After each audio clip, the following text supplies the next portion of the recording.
जैकी जी के साथ काम करना, जैकी श्रॉफ भी इस फिल्म में है, उनके साथ काम करना कैसा है? उनके साथ कुछ सीन्स होंगे आपके? जी हाँ, बिल्कुल हैं। वो इनफैक्ट मेरे जूनियर हैं, एक तरह से मेरे शागिर्द हैं फिल्म में, क्योंकि वो भी डॉक्टर हैं और वो पॉजिटिव एक कैरेक्टर हैं। वो मुझे समझाने की कोशिश भी करते हैं फिल्म में। और जैकी के साथ भी पहले मैं काम कर चुका हूँ। अंगार में बहुत साल पहले काम किया था, उसके बाद भी किया। और Jackie again is a wonderful chap. थोड़े से वो वन कैन से होते हैं, कभी थोड़ा सा मूड ऐसा नहीं, ऑफ मूड नहीं, तो ठीक है कि भाई आप का अभी 2 घंटे बैठने का मन नहीं है लोगों में, तो आप अपनी वैन में चले जाते हैं, जो कि हम सब करते हैं। कई बार हम लोग बाहर बैठ के सब गपशप मारते हैं। और जैकी जो हैं वो उनमें इतने सालों से वो काम कर रहे हैं, तो बहुत मेच्योरिटी आ गई है उनकी परफॉर्मेंसेस वगैरह में। Picks up very fast because Priyadarshan has a very good I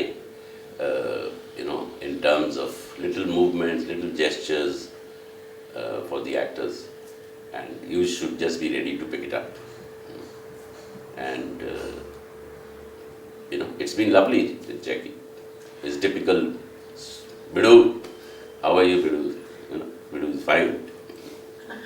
ओम जी, आप काफ़ी सीनियर होंगे इन सभी आर्टिस्ट से, बहुत पहले से आप इस फील्ड में हैं। लोग सेट पे कैसा माहौल होता था? आपके साथ प्रैंक्स तो नहीं खेले जाते होंगे, बहुत अदब से पेश आते हैं, क्या माहौल होता था? मीन्स बिल्कुल झुके झुके से सभी आर्टिस्ट हैं या बिल्कुल बराबर फ्रेंडली सा रिलेशन है, कैसा रहता था माहौल? देखिए, माहौल ऐसा है कि बाकी तो हम सब बराबर ही हैं, चाहे जैकी हो, सलमान हो, करीना जी हो, तो ये सब जाहिर है इज्जत तो करते हैं कि भाई अगर वो बैठे हुए हैं, सपोज मैं आ गया हूँ, तो Kareena will also being a junior in the film industry would show respect कि भाई अरे ओम जी की कुर्सी लाओ, और Salman will get up and he will say अरे कुर्सी लेके आओ। In fact we do that to each other.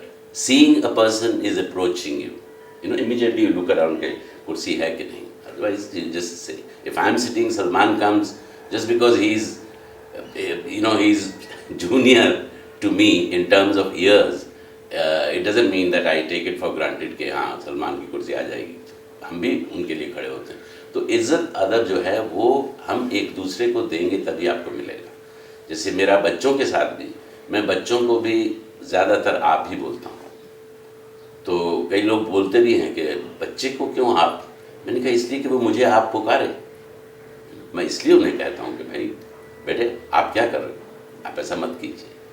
तो जाहिर है वो भी मुझे यही कहेगा कि मैं कहूँगा ए तू क्या कर रहा है, तो वो भी किसी दिन बोलेगा भाई तू क्या कर रहा है। No, it was a very friendly atmosphere on the sets of, क्योंकि प्रियदर्शन बहुत ऑर्गेनाइज्ड डायरेक्टर हैं। एक तो उनके साथ जो असिस्टेंट्स वगैरह हैं, उनका कैमरा विभाग है, वो बरसों से उनके साथ काम कर रहा है, तो किसी किस्म का कोई कन्फ्यूजन नहीं होता।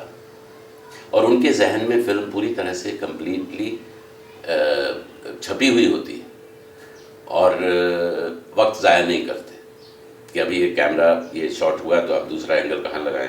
तो वो पहले सब सोचा हुआ है, फ़ौरन बोल देते हैं कि हाँ अच्छा अभी कैमरा इधर जाएगा, ये ऊपर जाएगा।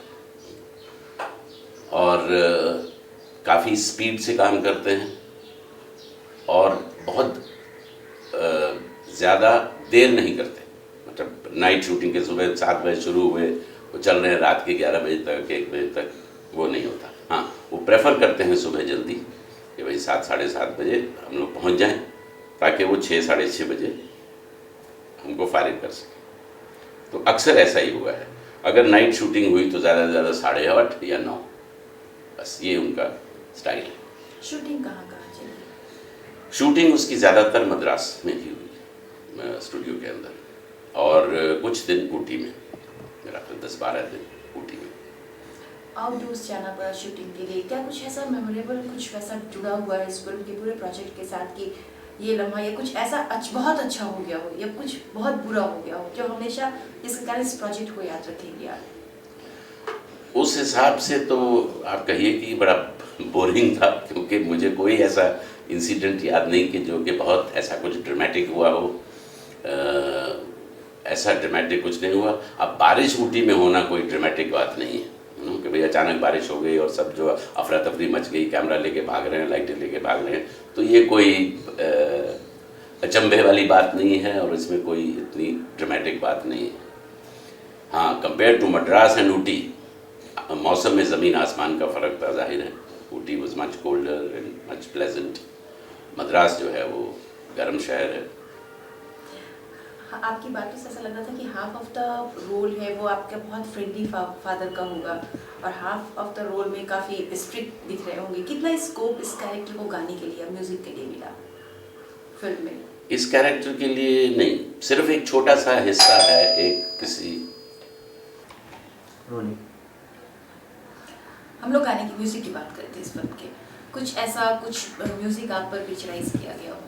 देखिए, मेरा जो किरदार है वो पिता का है और जाहिर है लव स्टोरी में पिता तो गाने नहीं गाते, लेकिन एक थोड़ी सी फनी मोमेंट है जिसमें सलमान जो है मेरी स्ट्रिक्टनेस को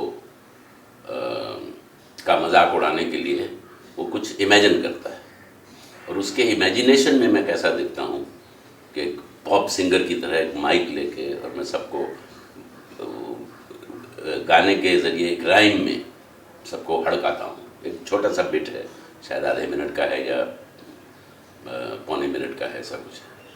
क्या एक्सपेक्टेशन है इस फिल्म से? पूरी फिल्म बन चुकी है, रिलीज होने के कगार पे पहुंची हुई है फिल्म। क्या ऑडियंस किस ढंग से लेगी इस तरह की फिल्मों को? ये तो बताना मुश्किल होता है कि भाई और ख़ासकर जब कि आपने फिल्म देखी ना हो, क्योंकि मैंने फिल्म की डबिंग की है, उस दौरान देखी है, लेकिन वो आप टुकड़ों में देखते हो तो उसका ये अंदाज़ा लगाना। लेकिन सिर्फ इतनी